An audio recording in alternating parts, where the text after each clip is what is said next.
Welcome to another episode of the in.sync podcast, the podcast connecting business and spirituality. Today, we will be talking about one of our favorite topics, that is the topic of ego. And we'll talk about this probably a number of times. So we decided to start with the topic of becoming aware and dealing with the ego in a work context. So before we can even get into much detail about this, some people are not even aware that there is such thing as ego. So that is where we want to go straight into. And Tanya, do you have a definition of what the ego is? How have you become aware of it? How would you describe it? Well, that's a tough question to start with, actually. And I have no idea when I became aware of it, but I think actually it was when I read the book from Eckhart Tolle, The Power of Now, where I actually had kind of a name for the thing that I observed. So I was aware that obviously there's a nagging voice in your head telling you that you're wrong, that you are maybe better or less good than others and things like that. But I think in Eckhart Tolle's book, I first realized, oh, it's called the ego. And I remember when reading the book, like all these like aha and wow moments, and like, oh my God, now it makes so much sense. So that put it into perspective for me.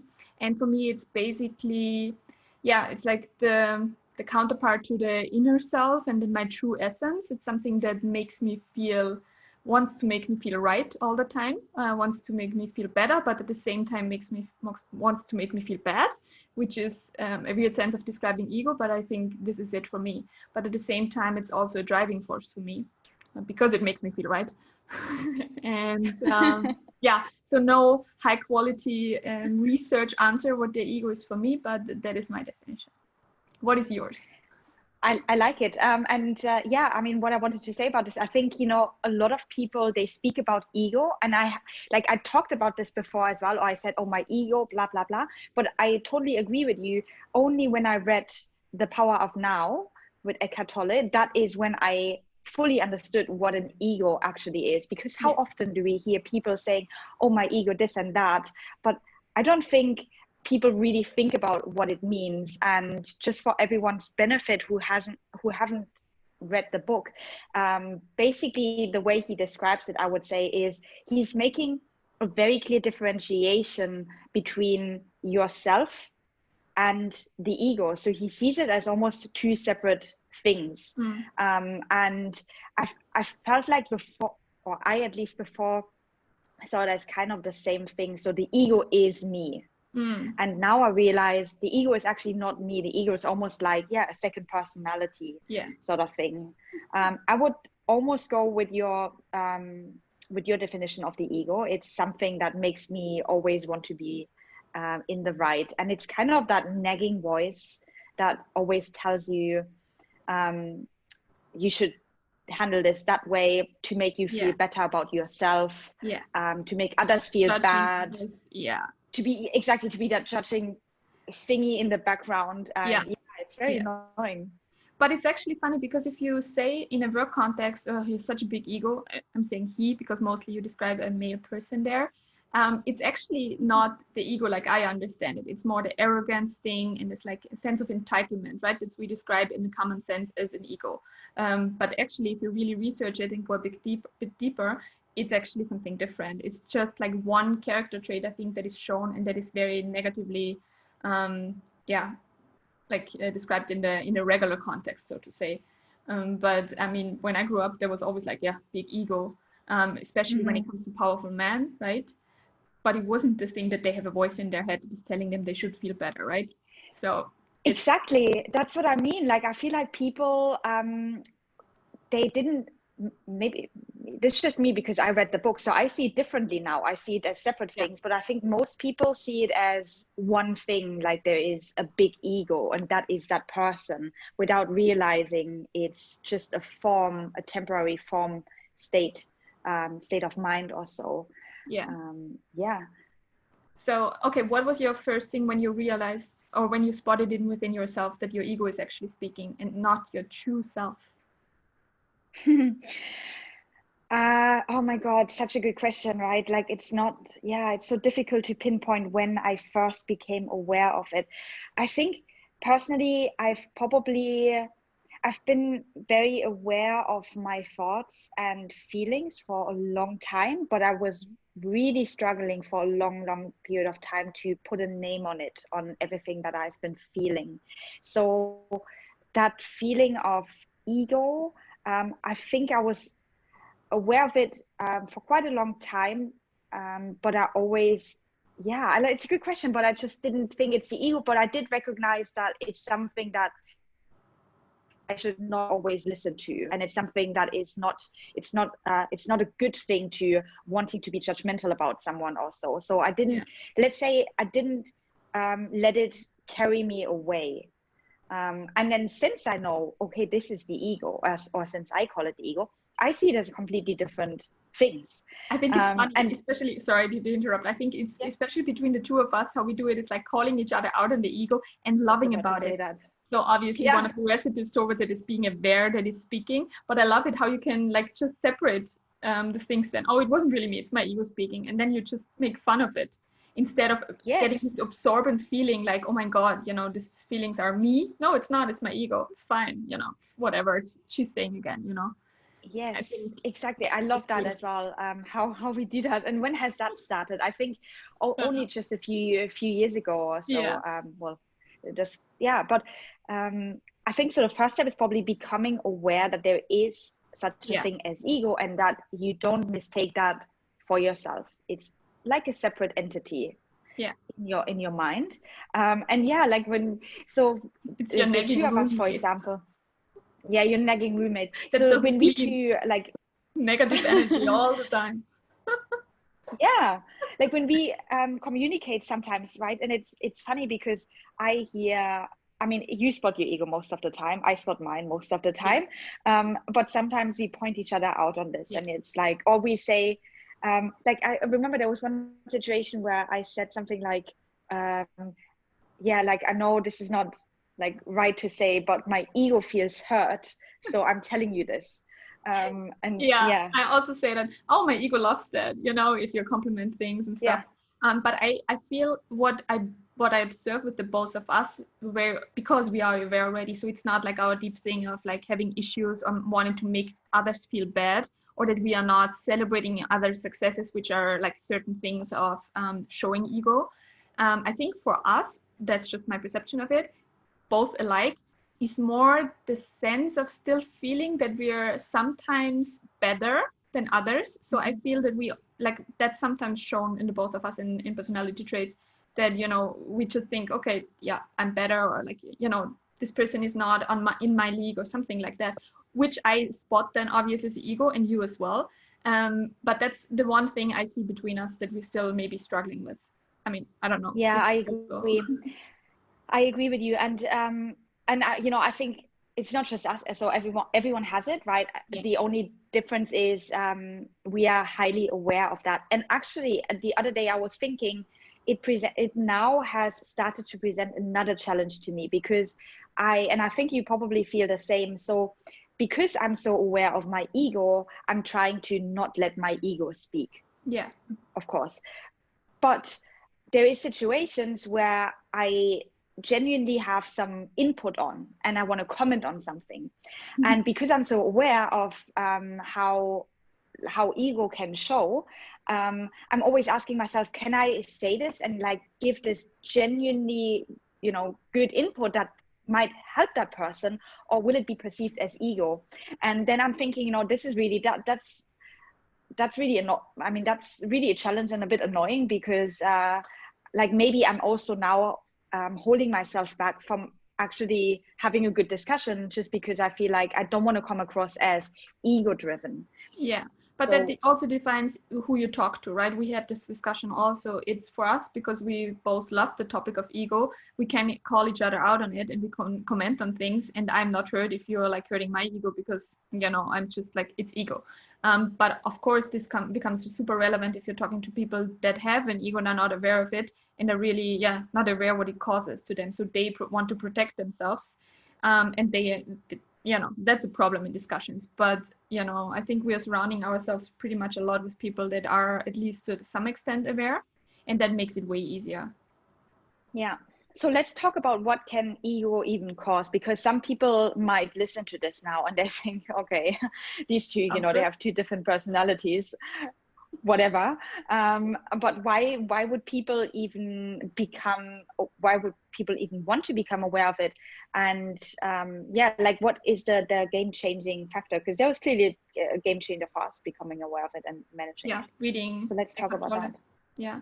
I mean, I think there are two different layers to it when it comes to ego. It's one, if it sabotages myself and my own happiness. And I think we touched upon a lot of those topics that go in that, like meaning my limiting beliefs that my ego is telling me, meaning like, yeah, a lot of things, chasing happiness, chasing the next big successes, all those things we talked about already is like also originated in the ego, because I'm not good enough yet, because my ego tells me I need to achieve this and that in order to be someone and to be happy, which is just not true, because, you know, happiness comes from different sources.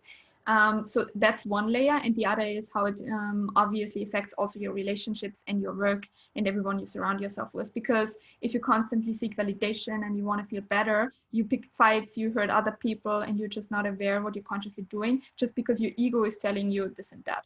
So I think these are the two layers. So obviously, if you have an overpowering ego, that can cause relationships within yourself for your own happiness, but also especially for other people, right?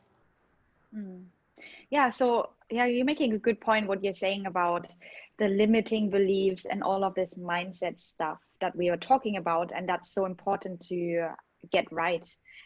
That is kind of the ego causes all of that. Yeah. So I think, instead of sorry, no, I think especially in the work context, coming back to the public phrase and or the common sense of like ego, that's the main thing why it could be like why it's positively framed in a sense, because if it's not causing yourself pain, but you just achieve more because your ego is like, you know, you have a lot of self-esteem and self-confidence due to your ego because you think you're better than anyone, it actually pushes you somewhere, right? So that's, I think, the context of ego in a work relation, in a sense, how we see it. So it's perceived actually successful somehow. yeah, weirdly it is. Yeah. I mean, there's tons of articles on the internet saying, okay, it's like actually that's what needed is like a huge ego needed to achieve like success in a workplace, and it can definitely help. So right? true, even as you said that, because I remember, especially working in financial services, this was constantly the topic. Oh, big ego here, big ego there, but people never said it in a negative way. And I always thought when people pointed it out, well, that's not a good thing. Or like at least the ego personalities that I met in that context meant a lot of, you know, going, stabbing somebody in the back, for example, to be better. And it was justified because they had a big ego and it was kind of glorified. And I thought, that's not a good thing to do at all. So but true. Somehow no one seems to recognize this. Yeah. No, it's true, because it's the striving for success and for like something bigger. And I think manipulation is one of the major traits that comes with it. And that's also what I like really can't stand. But that's also like one thing to spot ego. If you're like kind of a maniac and you think you're better, and then you manipulate people and using people to achieve success. I mean, it works for some, right? But yeah, it's really bad. I mean, surely there is ways that you can make the ego work for yourself and like pushing your goals and stuff. And we even said this is like just that in itself is another topic to talk about. Is it a good thing? Is it a bad thing? So I think, you know, generally, I'm sure there's viewpoints that can justify ego to a certain degree, but generally, I think it's a very toxic thing to act out of ego, because we already know that, you know, the ego is not your actual true self. And if you never listen to that voice, what do you want and where do you want to be and how do you want to be treated, then and letting the ego speak to you, then you can basically live your life completely externally driven and by that voice. And at one point when you come to realize, hang on a second, there's two different things going on here, it's already too late. So I think it's super important to spot it. And if you then decide, okay, I consciously want to go with my ego, fair enough. That's fair. That's true. But like, how do you spot it? Now I just know, sounds weird, but I just know when my ego speaks. So now it's almost like I have another voice saying, hey Kat, this is your ego. And like I listen to that voice and I find it almost amusing, like what it keeps telling me. Or when, yeah, like now I just find it amusing. So it's because I've trained myself to spot it over years and years, and actually questioning, is that really the case? Is that really what I want? So I have now become aware to the point that it's easy. But I wish I would have documented that process of, how do you spot it? Because obviously, when you're then at that point where you are able to, it's difficult to think back. Do you remember how you did it?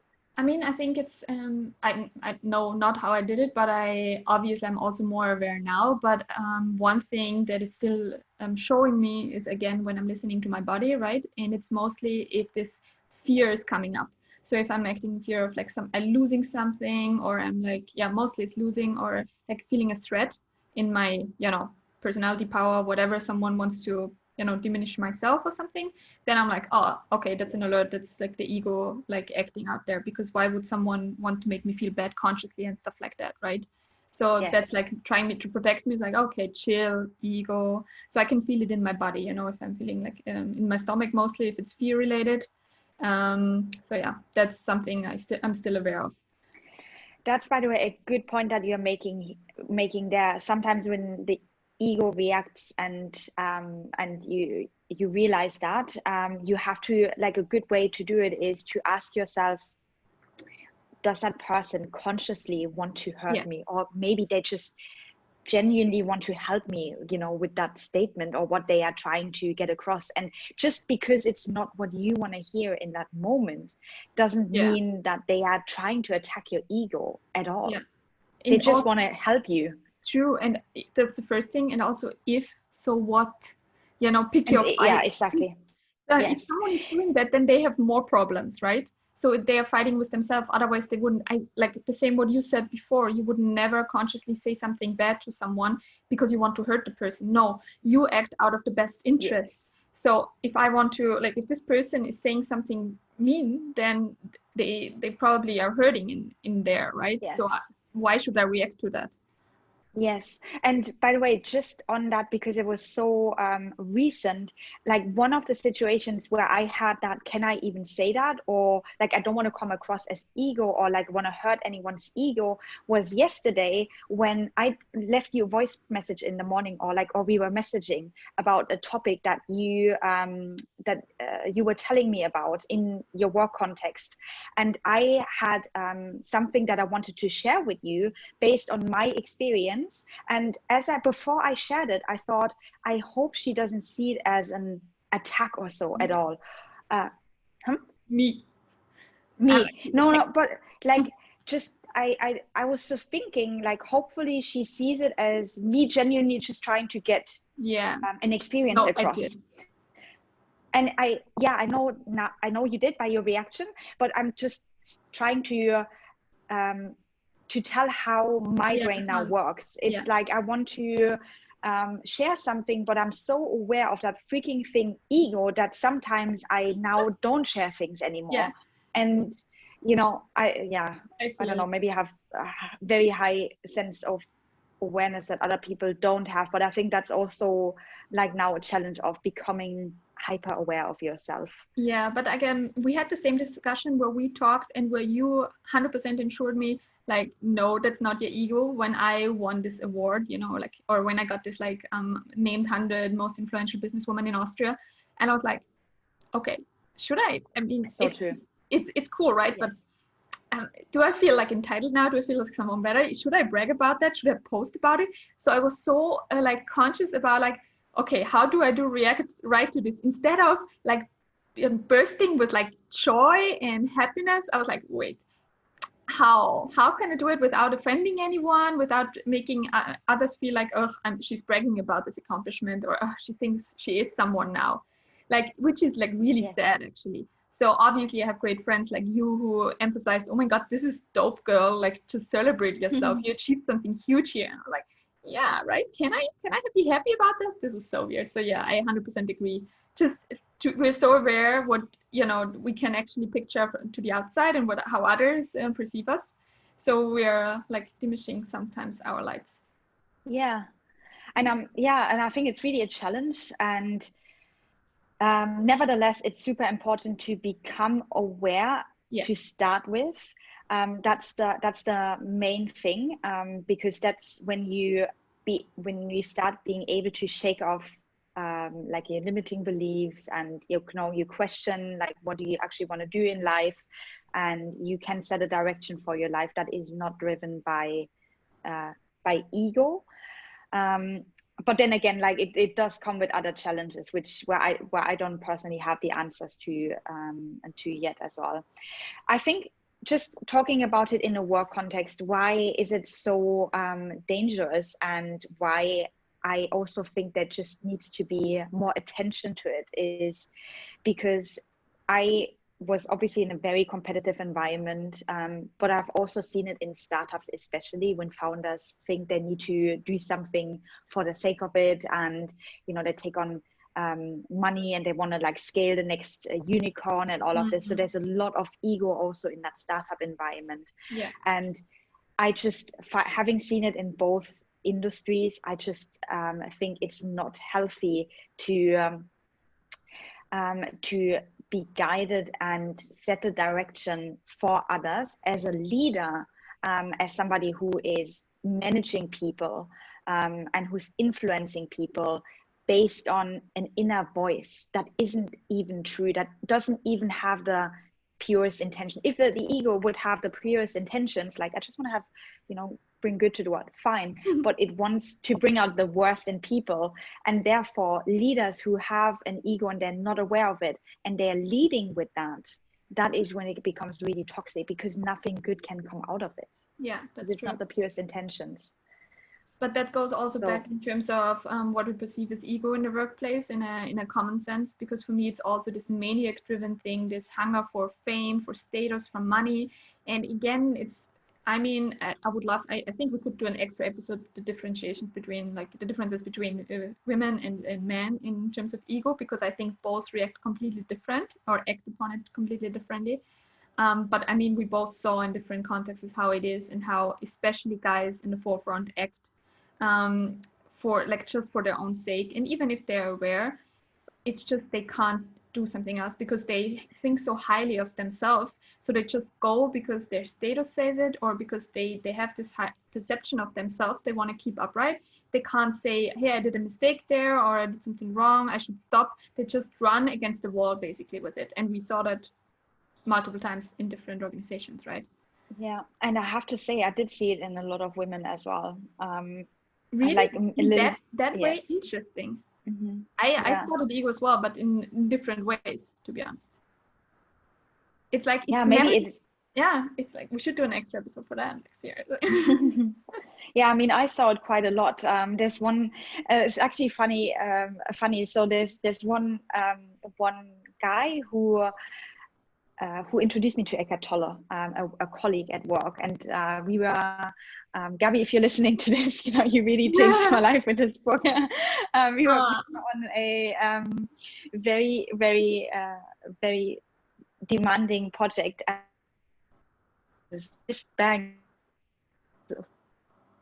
full.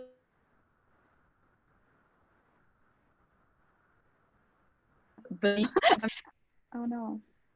Now you're back. Just lost the internet connection for a bit. So we were in this bank, and this bank was full of egos, and there was this colleague of mine from New York. He flew into London every single week, and we were both on a spiritual journey. And one day I came to the office, and I was like really drained from this environment. And he put this book on my desk, and he said, I think you need this book, or something like that. And I read it, and he also read it at the same time. And basically we read it in a few days or so, and ever since then we were sitting there and we're like, oh, ego here, ego there, and blah blah blah. And then so we started pointing it out as well to people. So we would, for example, say to our manager, like, have you noticed about this person? They are full of ego. And then that person would, female, would say, oh yeah, I see that this person has a huge ego. I don't have any ego. And we're just like, on what planet, are you, So you even have it worse. So there was so many, also women who were trying to point out the ego in others, not realizing how ego driven they were. And yeah, it was actually shocking. It was shocking. But that really makes me feel like, because I feel it's a difference. They show it differently. Of course, there's ego, but like this power hungry thing in guys. I mean, I'm speaking very much in labels now, but I think that's like completely different from how women are showcasing it. That's just my I think they might actually they might actually showcase it even worse, because they always find that they have to yes. Just like saying differently. Yeah. Unfortunately, you cannot see her face right now, but it goes like, yes. But yeah, women in my experience show it even worse, because they always feel like they have to give more, they have to be more visible for men to start with. And then when there is a guy with a strong ego, they feel like they have to put something on top even. So if anything, I think that problem, it shows differently for sure, but not less or anything. So if anything, then it shows worse in women. But that, So that's sad. such a philosophical question, because it's for me, okay, what did society do to make women like act like that and stuff like that? Also, shouldn't we support each other? Like, I would really like, Yes. That's also for me when I worked in a corporate environment. The other women were so not supportive. It was such a fight mode. I was like, what is happening here? And me coming from the startup scene, I never noted that, because in the startup scene anyways, it's a bit different, because you support each other way more because it's needed there, because otherwise you won't survive. But then in the corporate context, and then the other women, they're like, what the actual fuck is happening? So yeah, it's true. Stop cursing. We have to I know. split that out once we figure out how to do that. But yeah, anyway, I very, very much on pulse this podcast. You're right.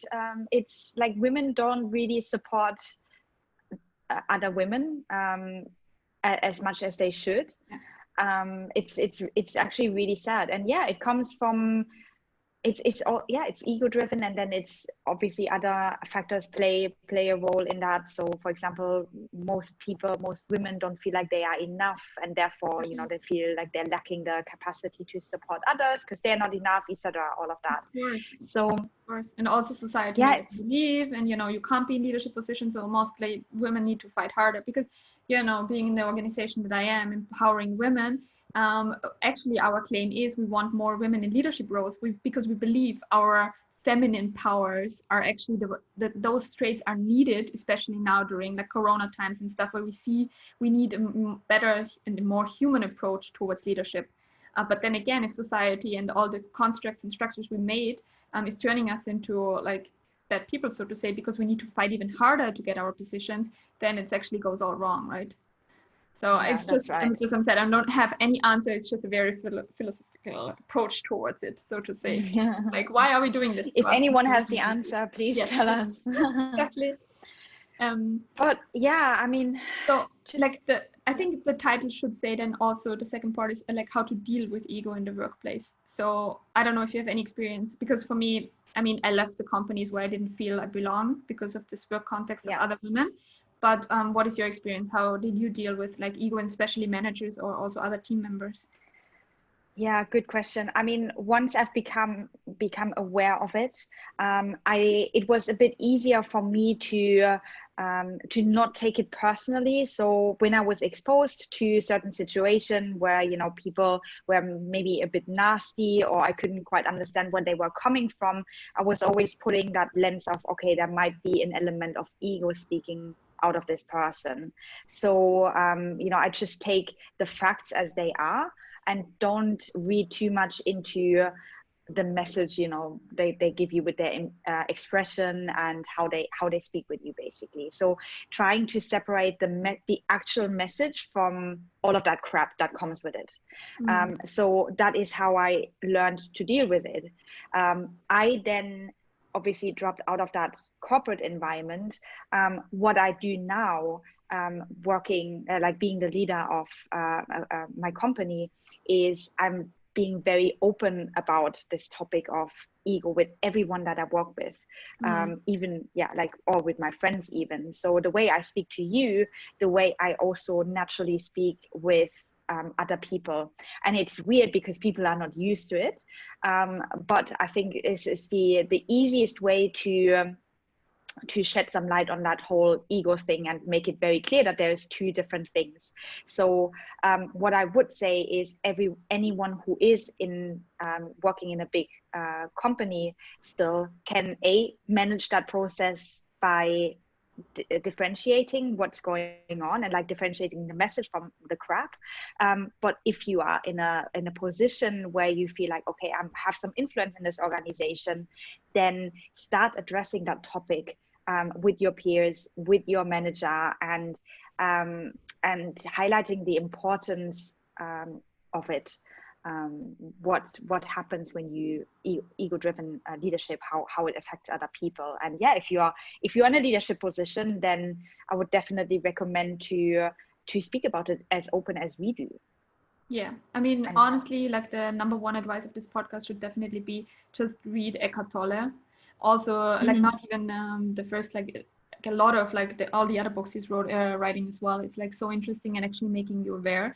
And I think, I mean, it's in our responsibility, if you're getting into a leadership or manager position, that you actually read upon those things and grow into that field. And it is a lot of responsibility leading a team. But in the end, you're not only responsible for the company, but also for the happiness of the team you're leading. So the least you can do is being aware of those things, and it makes your life so much easier. And I mean, honestly, I love my team, and also everyone there is aware of that, and like pointing out and loving about things like that. If you screw up, or if you try to make better, or if I'm in a bad mood and I feel my ego is speaking because I want to be right, I also like love about it and say sorry. So like, yes, it's just the right thing to do, to have a human approach towards a team, I feel. Exactly. And especially being aware of the fact that if you act out of ego, ego is not a good thing. Like it doesn't fill you with good thoughts and good intentions. So being aware of that. So if you then decide to run an ego driven organization, you got to be aware of the fact that likely nothing good is going to come out of it. So if your intention is to be a good leader and like genuinely wanting to help people and develop people, then that will be the point where you'd be like, okay, I want to be that sort of leader. So what do I need to do in order to be the leader? And the first step would be to address that, become aware of ego and manage with it. One thing that I would say about reading Eckhart Tolle, just because I've seen this with a couple of people, I think you need to be already open-minded towards the fact that or curious about this other voice in your head, because I have also recommended it to people who didn't understand it. They had to, either they read it and they said, I really don't know what he talks about, or they read it and they, of course, because the book tells you there's two different things, you know, it's ego and it's you. And the ego finds that intimidating, and it doesn't say, oh yeah, that makes sense. It tries to protect it, right? So, and then they're like, I feel offended. Like I had one person actually saying, I feel a bit offended by it. And clearly that was a sign that they didn't understand that not they were offended, but their ego were offended. So it took that person a few months to read it again, and only then they got it. So I think that's the one thing, like definitely read the book, but be aware that you might not get it in the first time. So I actually, when I recommend it to people, I say read it 3 times. I have read it 4 times. Yeah, same. And I love it as a reminder, because you learn every time, and you can apply it to more situations in your life, and you spot even more, and you have a deeper knowledge if you read it more often. I 100% agree. Yeah, that's a very good recommendation. Nice. I think we can wrap up this episode, and we will surely have follow-up episodes on the ego. What would you say is your biggest takeaway from this? I mean, my biggest takeaway is just start by becoming aware of the ego, like read upon it. Doesn't need to be Eckhart Tolle, but like really inform yourself, and then just learn on the go how does ego show, and then just learn to love about it in most of the situation, and don't take yourself too seriously. And another very important point is for me, pick your fights wisely. So you will most likely encounter multiple people that are not aware of their ego or just still acting out of their ego. And then just make sure that you're not taking it personally, but subtract the message, as you said, from what the person actually wants to say and what the ego is saying. And only go into a really confrontation if it's really, really necessary. And if your ego really wants to do that, that's healthy also from time to time, if you are aware. That's my main takeaway. Yeah, comes down to the awareness. I think my biggest takeaway is, or the biggest message that I would want to get across, is for people to really start seeing ego and themselves as separate entities. Yeah. It's not the same. It's different. And understanding that the ego generally does not have good intentions. It fuels anxieties. It's very judgmental, and it doesn't have the purest intention. Whereas your soul, your true being, might or very likely has the purest intentions. So if you, especially in a work context, want to lead with intention and impact and be a role model for other people, then start becoming aware, is what you said as well. So yes. Yeah. Beautiful. Okay, then that's it. We wrap up today. If you have any questions, any comments, as always, ping us a message on Instagram. And stay tuned for the next episode about the ego. That's right. Bye. Okay, bye.